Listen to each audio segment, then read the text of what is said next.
We've talked about the term ham sandwich before. This is a classic term that Lewis likes. And if I understand correctly, Lewis, a ham sandwich is a planted gun, right? It's a gun that police plant on a suspect and then say, "Whoa, this guy's armed." Exactly. Yes, it was. It might have been started in New Orleans, but that was code for, do you have your ham sandwich? Do you have that gun you're going to plant on someone, or in this case, a black guy? Yes, in this particular case, according to a new Henry County report, members of a narcotics investigation squad from the police department in Dothan, Alabama, have been caught planting both drugs and weapons on young black men since the mid 1990s, with the approval of their supervisors, one of whom is currently the state's assistant director of Homeland Security.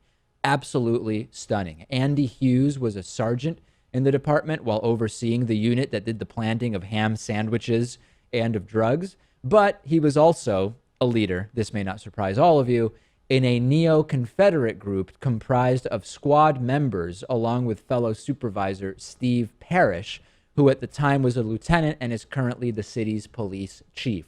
A treasure trove of documents have been obtained by the Alabama Justice Project, and they suggest that Parrish and Hughes are frequently mentioned in an internal affairs investigation. However, at the time, the police chief, John White, and then District Attorney Doug Valeska did not notify federal or state officials about this probe, which is required by department policy. And what we saw was multiple black defendants accuse local police of widespread evidence planting as far back as 1996. They did open up this internal affairs investigation, never notified the federal and state authorities as they are supposed to do, and now it has gone.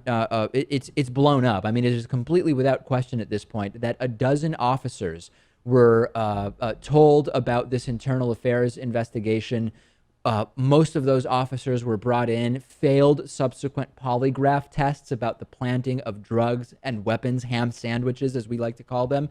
And in spite of the failures of the polygraph test, in spite of every indication as to what a disaster this was, the local department officials and the local prosecutors continued prosecuting these cases without notifying defendants' attorneys about the allegations of planting of drugs and weapons.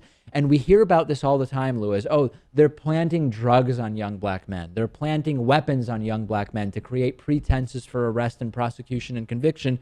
In this one case now, we have evidence.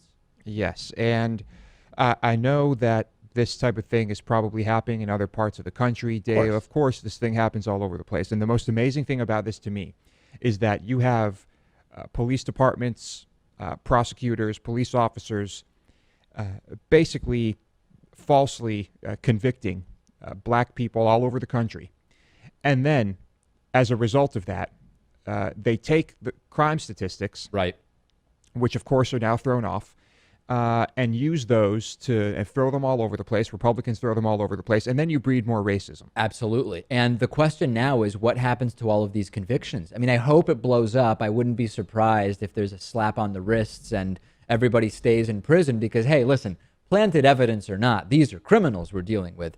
I hope that this costs big time. And we have rules in our justice system. You know, Donald Trump likes to say, we're going to have a country, we're going to have borders. I like to say, we have rules in our justice system, rules about evidence, rules about charges, and we need to follow them. And this includes everything from the right to a lawyer, the right to know about allegations regarding prosecutorial or police improprieties when it comes to gathering evidence to build a case against whether it's a young black man or an old white grandmother, whoever it is. We need to be playing by the same rules here. And this story and others like it need to be cited again and again. So, as Lewis says, we can push back against a justice system, an incarceration system that is designed to create and further the vicious cycle that we already see with regard to disproportionate incarceration of non-whites, disproportionate prosecution of non-whites, et cetera, et cetera. Disgusting story. It's good that we now know about it, and the Henry County report is a positive thing.